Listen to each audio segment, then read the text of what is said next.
Hamıya salam, mən Məryəm Məmmədli. Kanalıma və videoma xoş gəlmisiniz. Bugün sizlərlə birlikdə natural ədədlərinin ikinci hissəsini sizə izah edəcəyəm. Bilirsiniz ki, keçən həftə sizə natural ədədlərin birinci hissəsini izah eləmişəm. Və orada qalıqlı bölmə ilə yekunlaşdırmışam.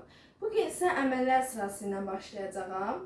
Gəlin o zaman izahıma keçək. Əməllər sırası. Deməli, əməllər sırası iki hissəyə bölünür. Birinci pillə əməlləri və ikinci pillə əməlləri olaraq iki hissəyə bölünürlər. Birinci pillə əməllərinə toplama çıxma, ikinci pillə əməllərinə vurma, bölmə daxildir. Deməli, əməllər sırası qarmaşıq bir misalı sizə rahat bir şəkildə həll etmək üçün, yəni çox vacib bir qaydadır. Deməli, sadə bir şəkildə izah edəcəm. Ondan sonra isə mürəkkəb bir şəkildə izah edəcəm. Yəni sonlara doğru biraz mürəkkəbləşəcək. Ona görə diqqətlə dinləyin. Deməli, sadə bir şəkildə başlayaq. Məsələn, sizə yazıram 5 çıxılsın 4 üstə gəl 2. Deməli, belə sizə düşünür ki, toplama çıxma və vurma ilə bölmə eyni bir səviyyədədirlər. Yəni toplama və çıxma sırada, yəni misalda verilən sıraya görə həll olunur. Məsələn, birinci yer çıxma verilibsə, o zaman çıxma, sonra toplama. Birinci toplama, sonra çıxma verilirsə, o zaman toplama, sonra çıxma əldə olunur. Yəni bunların hər ikisi də eyni səviyyədədirlər və yaxud da siz birinci toplama, sonra çıxmadan başlaya bilərsiniz. Əgər birinci çıxma gəlsə də belə. Yəni heç bir dəyişiklik olmur. Cavabda da heç bir dəyişiklik olmur. Dediyim kimi. Deməli, birinci bu misalı həll eləyək. 5 çıxılsın 4 üstə gəl 2. Mən birinci buradan çıxmadan da başlaya bilərəm. 5 çıxılsın 4 1. Birin üstünə də 2 gələndə eləyir 3. Birinci toplamadan da başlaya bilərəm. Mənfi 4 üstə gəl 2 bərabərdir. Mənfi 2. 5 ilə 2 çıxıram, eləyir 3. Mənfi. Demək, gördüyünüz kimi ikisində də cavab 3 alındı. Heç bir dəyişiklik olmadı. Ona görə də toplama və çıxmanı eyni səviyyə olaraq görün. Yəni bunların arasında heç bir fərqlilik yoxdur. İndi keçək vurma ilə bölməyə. Vurma ilə bölmədə necə olacaq? Tutaq ki, 5 vurulsun 4 bölünsün 2. Bunda necə olacaq? Eyni şəkildə vurma bölmədə də eyni səviyyədədirlər. Onları sadəcə verilən misalda ardıcıllığa görə həll olunurlar. Birinci vurmadan da başlaya bilərəm, bölmədən də başlaya bilərəm. Heç bir fərqlilik yoxdur. Deməli, 5-i birinci 4-ə vururam, eləyir 20. 20-ni də 2-yə böləndə eləyir 10. Və yaxud da 4-ü 2-yə bölürəm, eləyir 2. 5-i 2-yə vururam, bərabərdir 10. Yenə də cavabımız 10 alındı. Heç bir dəyişiklik olmadı, yəni. İndi keçək başqa bir misala. İndi sizə beləsinə bir misal yazacağam. İndi onu həll eləyək. 5 deməyək, 15 eləyək. 15 bölünsün 5, çıxılsın 2. Bu misalı necə həll eləyərdiniz? Birinci, deməli, beləsinə bir misallarda bölmə, vurma və yaxud da toplama, çıxma eyni bir misaldadırsa, o zaman birinci vurma bölmədən başlayırıq. Yəni, burada da misalda olduğu kimi birinci bölmədən başlayacağıq. Əgər vurma olsaydı bunun yerinə, onda vurmadan başlayacaqdıq. Deməli, birinci bölmədən başlayırıq. 15 bölünsün 5 bərabərdir 3. Ondan sonra toplama çıxma ilə davam edirik. 3 çıxılsın 2 bərabərdir 1. Yəni, beləsinə həll olunur bu. Tutaq ki, sizə başqa bir nümunə göstərim. 5 vurulsun 3 üstə gəl 2. Beləsinə bir misal verdim sizə. Deməli, bunu necə həll edəcəyik? Yenə də görürük ki, vurma var və toplama var. Biz demişdik ki, birinci vurma bölmə, ondan sonra toplama çıxma həll olunur. Deməli, vurmadan başlayacağıq buradan. 5 vurulsun 3 bərabərdir 15. Sonra isə toplama həll edirik. 15 üstə gəl 2 bərabərdir 17. Yəni cavabımız 17 olacaq. İndi sizə beləsinə bir misal göstərmək istəyirəm. Əgər bu misal beləsinə olsaydı, indi bunu necə həll edərdiniz? Beləsinə deməli tipli misallarda mötərizənin içərisindən başlayırıq. Mötərizənin içərisində görürük ki 3 üstə gəl 2 var. O zaman deməli birinci bunu həll eləməliyik. 3 üstə gəl 2 bərabərdir 5. Ondan sonra vurmaya keçəcəyik. 5 vurulsun 5 bərabərdir 25. Və yaxud da bəziləriniz belə də deyə bilər.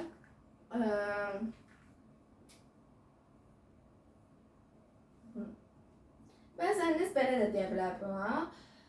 Bu əslində mənasız bir şeydir. Düzdür. Əslində beləsə bir şey düzdür, amma ki mənasızdır. Nə üçün mənasızdır? Çünki burada vurma və toplama var. Biz bilirik ki vurma və toplama olan misalda birinci vurmadan başlayırıq. Və bu mötərizədə birinciliyi göstərir. Yəni birinci onu həll eləyin, ondan sonra digərlərinə keçərsiniz. Onsa biz vurmadan başlayacaqdıq. Yəni bunu bir dənə də mötərizə qoymağa ehtiyac yoxdur. Yəni bu mötərizəni buradan silirəm. Yəni misalımız doğru bir şəkildə beləsinə olacaq. İndi sizə beləsinə bir şey göstərmək istəyirəm. İndi sizə beləsinə bir misal göstərmək istəyirəm. Tutaq ki 15 bölünsün 3 çıxılsın 2 mötərizədə də 5 vurulsun 2 çıxılsın 2. Birisini bir şey eləsəm, görürsünüz ki bu biraz qarmaşıqdır əvvəlkinə baxaraq. İndi bunu necə həll eləyəcəyik? Bunda necə olacaq? Bu 5 çıxı üstüne yoxsa qalsın. Bizdə görürük ki burada birinci mötərizə var. Deməli mötərizənin içərisindən başlamalıyıq. Mötərizədə görürük ki vurma və çıxma əməli var. Biz bilirik ki vurma və çıxma olan əməllərdə birinci vurmadan başlayırıq. Vurmadan başlayaq. 5 vurulsun 2, 10. Sonra çıxma məsələsini əldə edirik. 10 çıxılsın 2 bərabərdir 8. Yəni burası 8 alındı. İndi keçirik mötərizədən kənarda olanlara. Mötərizədən kənarda olanlara baxırıq, görürük ki bölmə, çıxma və vurma var. Bu arada burada vurmanı qoymamışam. Bu elə bitişik, elə vurmanı göstərir. Ona görə də, yəni burada vurmanı qoysam da qoymasam da yenə də bu vurma olaraq sayılır da. Yəni bu yaddan çıxartmayın. Görürük ki bizdə bölmə, çıxma və vurma əməlləri var. İndi bunu necə həll edəcəyik? Biz bilirik ki, deməli vurma, çıxma və bölmə əməllərində birinci əsas vurma və bölmədən başlayırıq. Hələlik çıxmanı yana saxlayaq. Birinci bunlardan başlayacağıq. Və sonra demişdim ki sizə bölmə və vurma eyni səviyyəlidirlər. Yəni haradan başlayırsınız başlayan, yenə də cavabları eyni çıxacaq. Ona görə də fərqi yoxdur. Mən birinci bölmədən başlamaq istəyirəm. 15'i 3'e bölürük, eləyir 5. Sonra çıxmanı əldə edirəm. Mənfi 2 vurulsun 8 bərabərdir mənfi 16. Ondan sonra cavabımız da beləsinə olacaq. 5 çıxılsın 16. Beləsinə olur. Bu da eləyir mənfi 11. Natural ədədlər iki hissəyə bölünürlər. Tək ədədlər və cüt ədədlər olaraq bölünürlər. Tək ədədlər sonu 1, 3, 5, 7, 9 ilə bitən ədədlər. Cüt ədədlər isə 0, 2, 4, 6, 8 ilə bitən ədədlərə cüt ədədlər deyilir. Deməli, sizə beləsə bir şey göstərmək istəyirəm. Bu qrafiki yadda saxlayın. Deməli, tək ədədin üstünə cüt ədəd gəlsəniz, bu tək ədəd olur. Tək ədədin üstünə tək ədəd gəlsəniz, bu cüt ədəd olur. Cüt ədədin üstünə cüt ədəd gəlsəniz, bu cüt ədəd olur. Bunu yadda saxlayın. İndi keçirik vurmalara, toplamalara indi elədik də. Vurmalarda Tək ədədi cüt ədədə vuranda cüt ədəd eləyir. Tək ədədi tək ədədə vuranda tək ədəd eləyir. Cüt ədədi cütə vuranda cüt eləyir. İndi sizə iki dənə başqa bir şey göstərmək istəyirəm. Bunlar da çox vacibdir. Deməli, tək ədədin üstü qüvvəti, yəni normalda n yazırıq da biz ora, yenə də tək ədəd olaraq çıxır. Cüt ədədin natural üstü qüvvəti yenə də cüt ədəd olaraq çıxır. Yəni, məsələn, sizə bir dənə misal verim, nümunə olaraq. 1 üstü 2 yenə də 1 alınır. 1 üstü 3 yenə də 1 alınır və yaxud da 3 üstü 2, 9 yenə də yəni, tək ədəd alınır. İndi cütlərdə göstərim. 2 üstü 2, 4 yenə də cüt ədəddir. 2 üstü 3, 8 yenə də cüt ədəddir. Yəni, bunu yadda saxlayın. İndi keçək bölünmə əlamətlərinə. İndi sizə bölünmə əlamətlərindən izah eləyəcəyəm. Deməli, bölünmə əlamətləri nədir? Bəzən sizə bir ədəd göstərir, məsələn, qarmaşıq bir ədəd göstərir və sizə bu ədədin 2-yə bölünüb, 3-ə bölünüb və yaxud da hansısa bir natural ədədə bölünüb bölünmədiyini soruşursa, o zaman bunu bölünmə əlamətlərindən qısa bir şəkildə tapıldığını, yəni qısa bir şəkildə tapa bilərsiniz. Deməli, ən kiçiyinə başlayaq. Deməli, bilirsiniz ki, onsuz da bir bütün ədədlər 1-ə bölünür, 2-yə keçək. 2-nin bölünmə əlaməti nədir? Deməli, bütün cüt ədədlər 2-yə bölünür. Məsələn, 4 2-yə bölünür, 6 2-yə bölünür, 8 2-yə bölünür. Bütün cüt ədədlər 2-yə bölünür. Bu da 2-nin bölünmə əlamətləridir. 3-ün bölünmə əlamətidir. Deməli, əgər ədədin rəqəmlərinin cəmi 3-ə bölünürsə, bu ədəd də 3-ə bölünür. Məsələn, 123. 1 üstə gəl 2 üstə gəl 3 bərabərdir 6. 6 bölünsün 3. Əgər 6 3-ə bölünərsə, o zaman bu ədəd 3-ə bölünür. Əgər bölünmürsə, o zaman bu ədəd 3-ə bölünmür. İndi keçirik 4-ün bölünmə əlamətinə. Deməli, 4-ün bölünmə əlaməti biraz qarışıq deyəcəyəm. Yəni də nümunə olaraq göstərirəm ki, daha da rahat yadda saxlayarsınız. Deməli, 4-ün bölünmə əlaməti nədir? Ədədin son 2 rəqəmi 4-ə bölünərsə, o zaman bu ədəd 4-ə bölünür. Necə? Məsələn, tutaq ki, yazım sizə 640. 640 ədədinin son 2 rəqəminə baxaq. Görürük ki, 40-dır. Bu 40 4-ə bölünür. O zaman 640-ın özü də 4-ə bölünən ədəddir. İndi sizə beləsini bir şey verim. 641. 41 4-ə bölünmür. Ona görə 641 də 4-ə bölünən ədəd deyil. Yəni, bunu demək istəyirdim. Və bir də 4-ə bölünmə əlaməti var ki, əgər ədədin son 2 rəqəmi qoşa sıfırdan bitərsə, o zaman bu da 4-ə bölünür. Yenə də göstərim. 640. Yox, 600. Üzr sayın. Deməli, sonu 2 sıfırdan bitib. Deməli, bu da elə 4-ə bölünən ədəd olur. 4-ə bölünmə əlaməti bu qədər idi. İndi keçək 5-ə bölünmə əlaməti. Əgər ədədin sonu 0 və 5 ilə bitərsə, o zaman bu 5-ə bölünmə əlaməti olaraq keçir. 6-ya bölünmə əlaməti. Əgər ədəd həm 2-yə, həm də 3-ə bölünən ədəddirsə, o zaman bu ədəd 6-ya bölünür. Və yaxud da qısa bir şəkildə demək istəsək, o zaman beləsinə deyəcəyik. Cüt ədədin rəqəmlərinin cəmi 3-ə bölünərsə, bu ədəd 6-ya bölünür. Beləsinə də demək olar. 8-ə bölünmə əlaməti son 3 rəqəmi əgər 8-ə bölünürsə, bu ədəd 8-ə bölünür. Eyni şəkildə 4-ə oxşuyur. Məsələn, yenə də bir nümunə göstərim. Tutaq ki, 6160. Bunun sonuncu rəqəminə baxırıq. Görürük ki, 160-dır.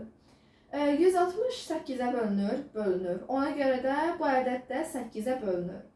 Və yaxud da yenə də sonu 3 qoşan, yəni sonu 3 dənə sıfırla bitərsə, bu da yenə 8-ə bölünür. 6000. Görürük ki, sonu 3 sıfırla bitir. Deməli, bu da 8-ə bölünür. Bu da 8-ə bölünür. İndi keçirik 9-a bölünmə əlaməti. 9-a bölünmə əlaməti nədir? Əgər ədədin rəqəmlərinin cəmi 9-a bölünürsə, bu ədəd 9-a bölünür. Eyni şəkildə bu da 3-ə oxşuyur. Məsələn, bir dənə nümunə göstərim. Nəyi göstərim? Tutaq ki, 81. 8 ilə 1-i topladıq eləyir 9. 9 9-a bölünür. Bölünürsə, deməli bu ədəd özü də 9-a bölünür. İndi keçirik 10-a bölünmə əlaməti. 10-a bölünmə əlaməti, deməli ədədin sonu 0-la bitərsə, bu ədəd 10-a bölünür. Ondan sonra 12-a bölünmə əlaməti. Həm 3-ə, həm də 4-ə bölünən ədədlər 12-ə bölünür. İndi sizə hər hansı bir tutduğunuz ədədi sadə bir şəkildə bölünmə əlaməti, yəni bölünmə əlamətini tapa biləcəyinizi sizə göstərəcəyəm. Tutaq ki, bir dənə ədəd götürək. İndi sizə həmin dediyim o qaydanı sizə başa salmaq istəyirəm. Deməli, sizə bir dənə ədəd götürək. Tutaq ki, 18. Bu 18 ədədini vuruqlar şəklində ayıraq. Tutaq ki, 1 vurulsun 18, 2 vurulsun 9, 3 vurulsun 6 olaraq ayıraq. Deməli, beləsinə bir şey demək istəyirəm ki, bölünmə, yəni istədiyiniz bir ədədin bölünmə əlamətini rahat bir şəkildə özünüz tapa bilərsiniz. Necə tapa bilərsiniz? Bu qaydadan tapa bilərsiniz. İndi sizə başa salacağam. Deməli, hər hansı bir ədədin vuruqları qarşılıqlı sadə ədədlərdirsə, o zaman bu həmin o ədədin bölünmə əlaməti ola bilər. Necə? İndi baxaq görək. 1 və 18 qarşılıqlı sadə ədədlərdir, ola bilər. 2 ilə 9 qarşılıqlı sadə ədəddir, ola bilər. 3 ilə 6 qarşılıqlı sadə ədədlər deyirlər. Hər ikisi də 3-ə bölünür. Ona görə də bunu çıxırıq. Üstündən xətt çəkirəm.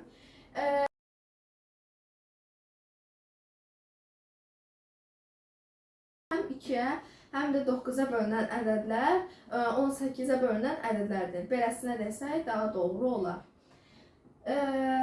Beləsinə, indi keçək sadə və mürəkkəb ədədlərə. İndisə sadə və mürəkkəb ədədlərdən danışmaq istəyirəm.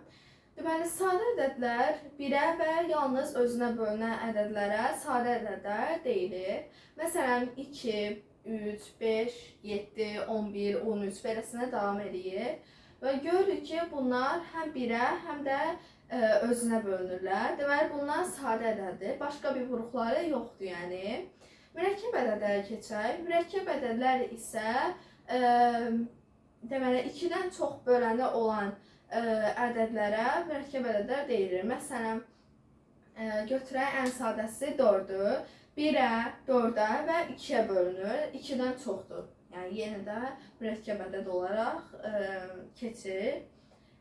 Deməli, həmçinin sadə ədəd haqqında bir şey demək istəyirəm ki, yəni 2 cüt olmasına baxmayaraq, yeganə ədəddir ki, sadə ədədlərə daxildir.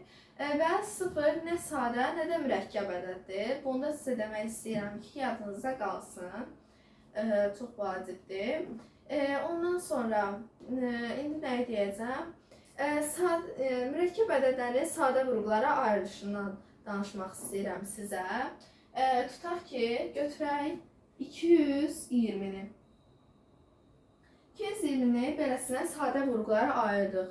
Üstündə deyirik ki, sadə vuruqlara ayırırıq. Yəni, sadə ədədlər olmalıdır burada. Yəni, sadə ədədlərə ayırmalıyıq. Deməli 220 ən kiçik olan 2-yə bölünür. Ən kiçik sadə ədəd olan 2-yə bölünür. 2-yə bölünür eləyir 110. 110 yenə də 2-yə bölünür, eləyir 55. 55 5-ə bölünür, eləyir 11. 11 də 11-ə bölünür. Burada da qalır 1. Yəni beləsinə sadə vuruqlara ayrılır bu. İndi keçək digər bir şeyə və bir-iki dənə bir şey göstərmək istəyirəm sizə. Sadə bölən. Sadə bölənləri bunlar nədir? Sadə bölən 2, 5 və 11-dir.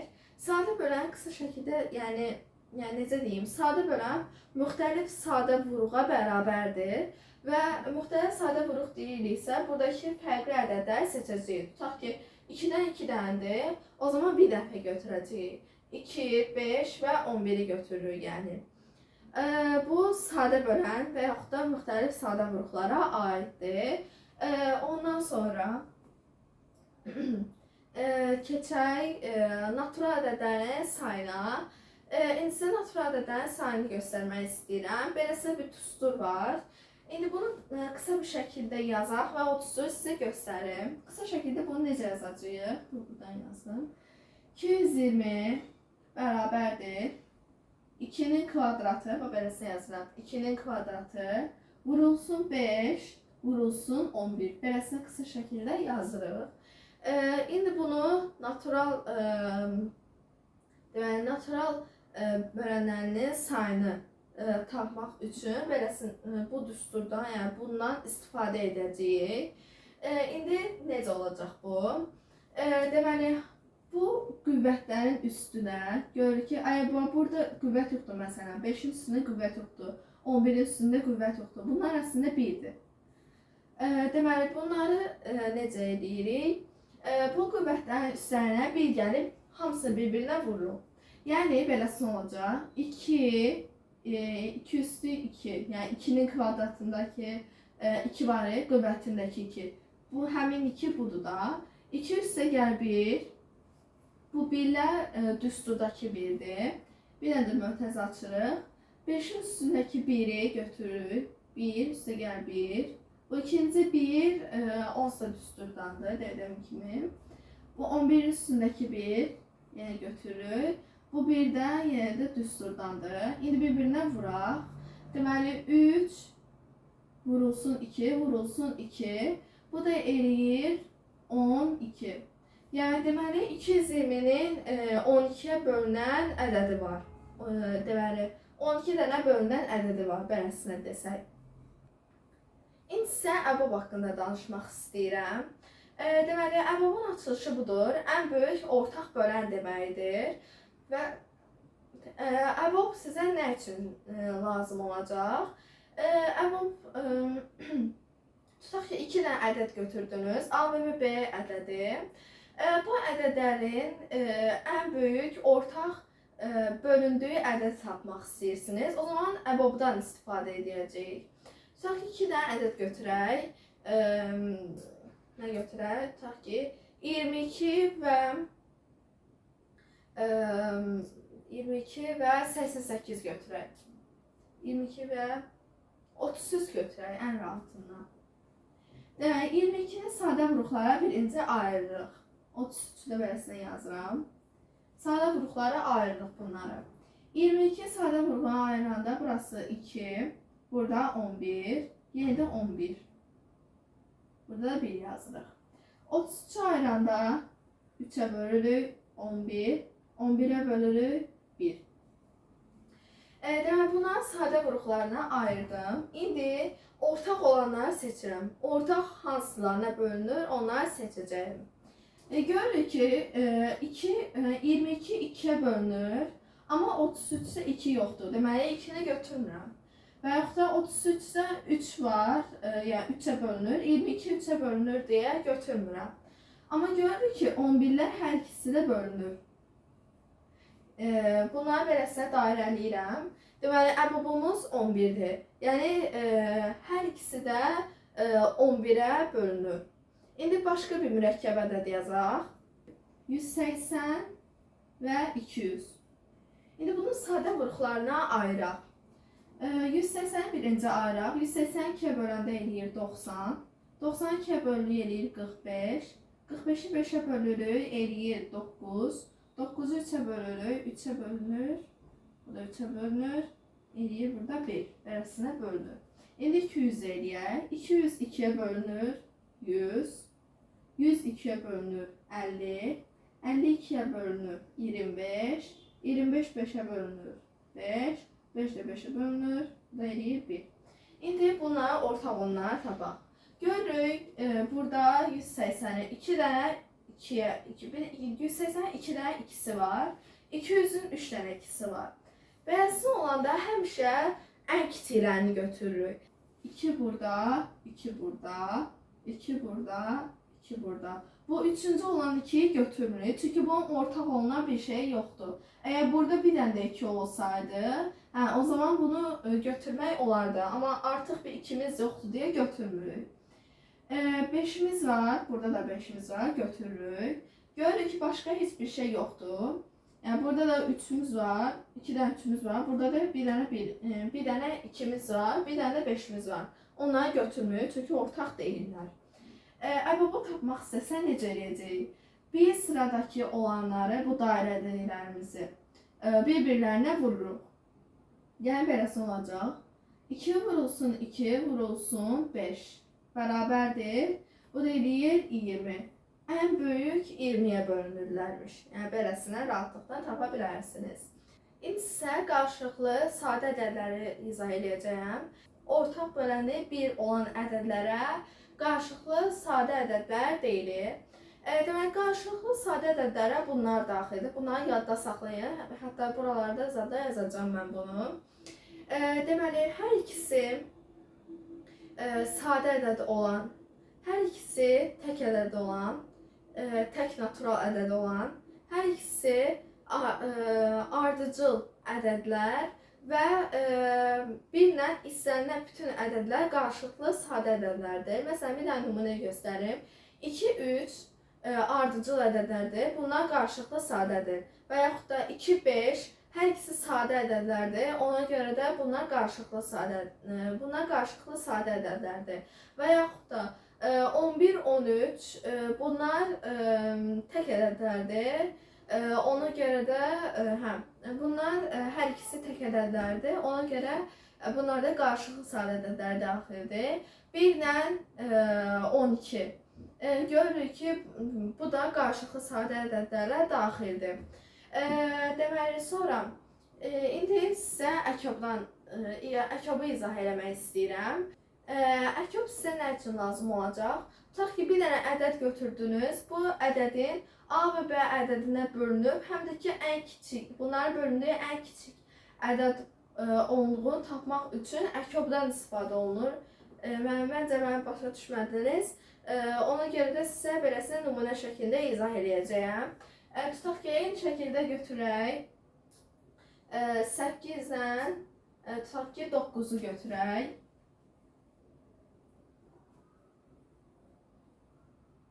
8'dən 9'u götürmək ya da 10'u götürək. 10 daha rahatdır.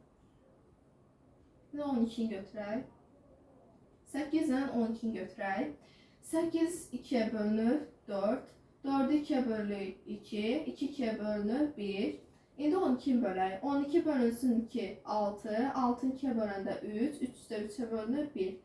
İndi bunları yenə də ortaq olanları dairələyirik.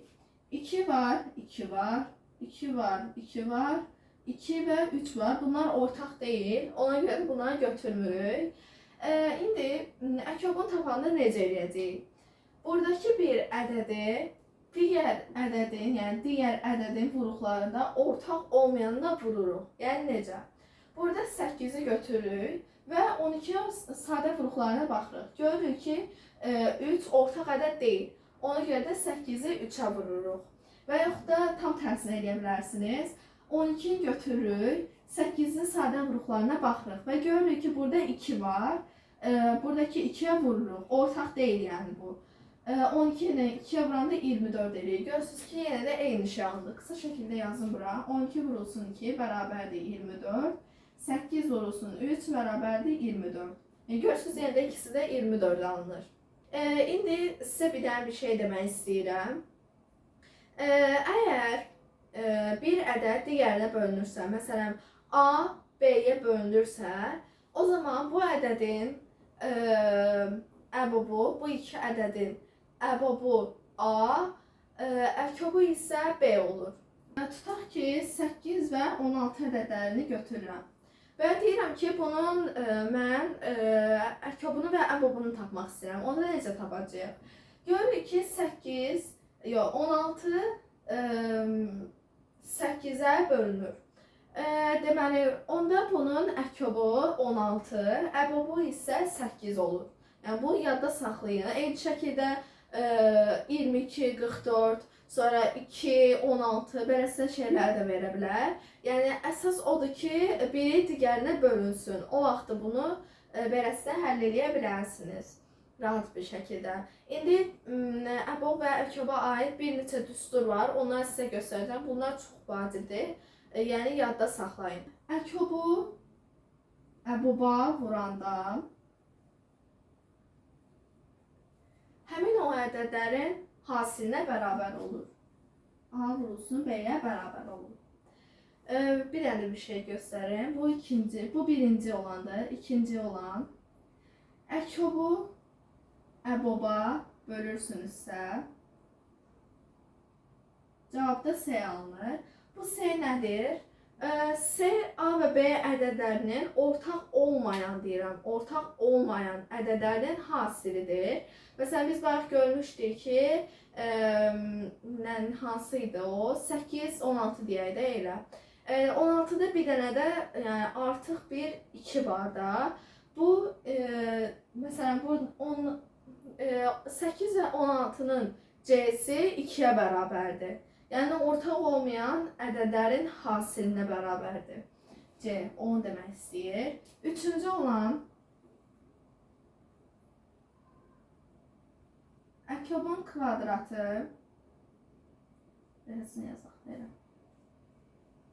Ərkobun kvadratı bərabərdir A, B, S, yəni ədədin hasili və vurulsun ortaq olmayanların hasilinə, ortaq olmayan ədədlərin hasilinə. Əbobun kvadratı, ərkobun kvadratı bərabərdir ABC-yə, əbobun kvadratı bərabərdir A vurulsun B bölünsün C-yə. Yəni, A və B ədədlərin hasilini bölünsün C-yə.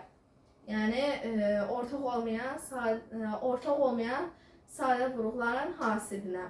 Bu demək istəyirdim. Bununla da natural ədədləri yekunlaşdırdıq. Ümid edirəm ki, videomu bəyəndiniz. Nə bir fikriniz varsa, kommentlərdə yazmağı unutmayın. Sağ olun.